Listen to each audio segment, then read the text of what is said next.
A very good morning, children. How are you? I hope you are fine, taking good care of yourself, and also doing your work side by side. This is Sonia Verma, your SST teacher from Springfields Public School. Today, let us finish history chapter, children, towns, traders, and craftsmen. Let us move on to the last town, that is Surat, which is situated in Gujarat. It is situated on the bank of river Tapti. It was an important port and trading town during the medieval period.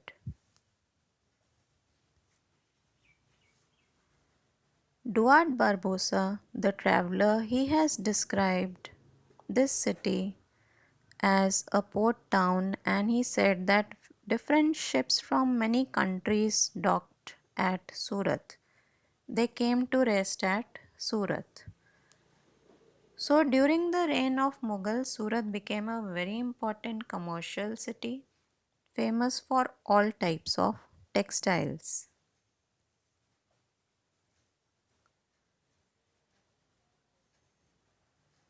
So, here you can see fine cotton textiles with zari borders. They were produced by craftsmen. The work which you are able to see in golden color on the borders, that work is called zari work. And Surat was famous for such kind of work.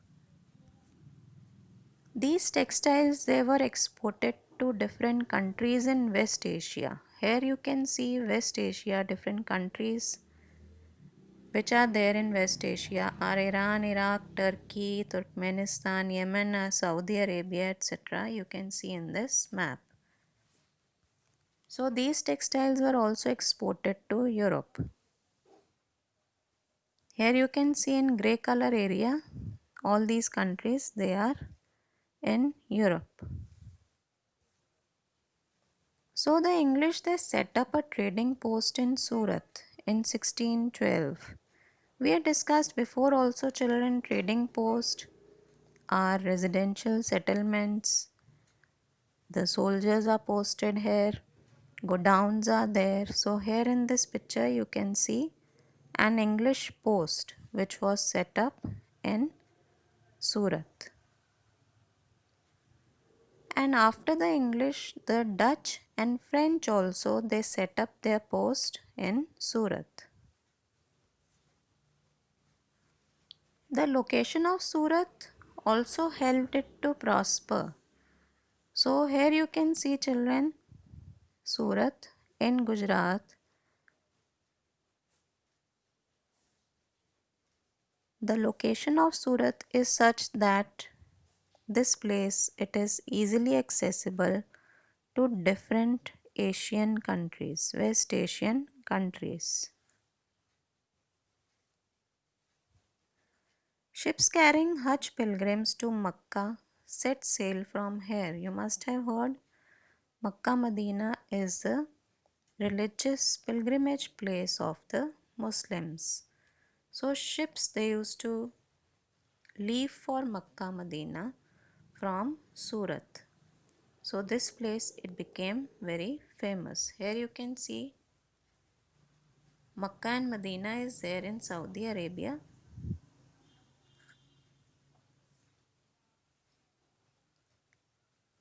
So realizing the importance of Surat, the Portuguese merchants they tried to control trade in Surat.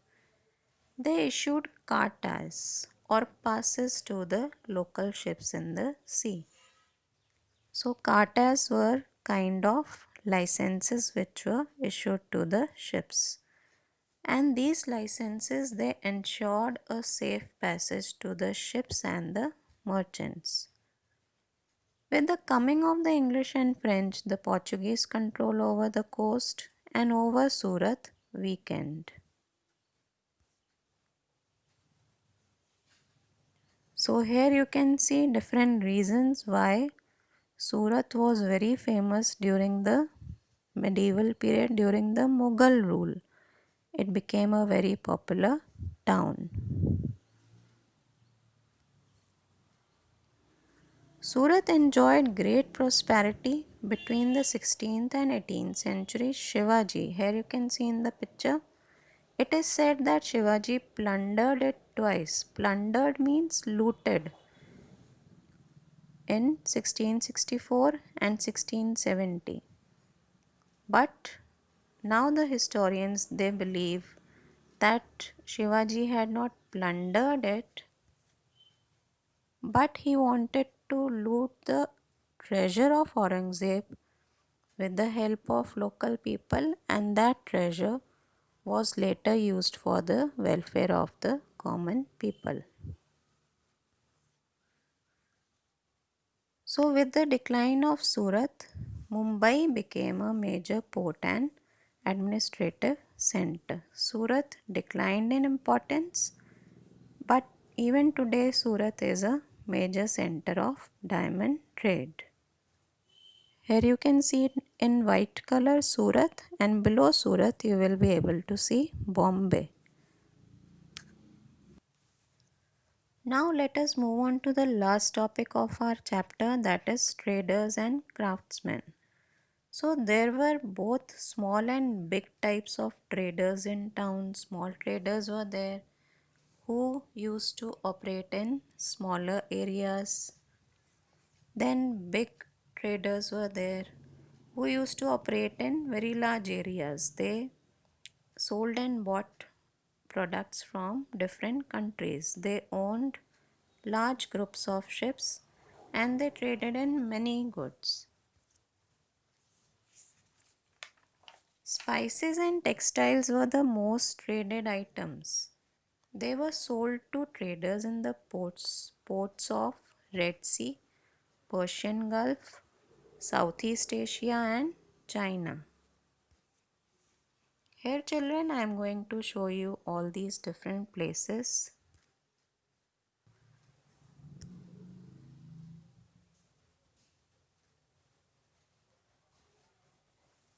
Here you can see children Red Sea. Then below Iran, the Gulf area which is there, that is called the Persian Gulf. And countries which are there to the east of India, South East Asia, all these countries they are called South East Asian countries.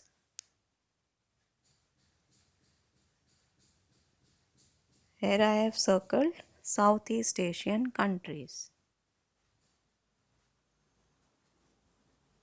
And here you can see China.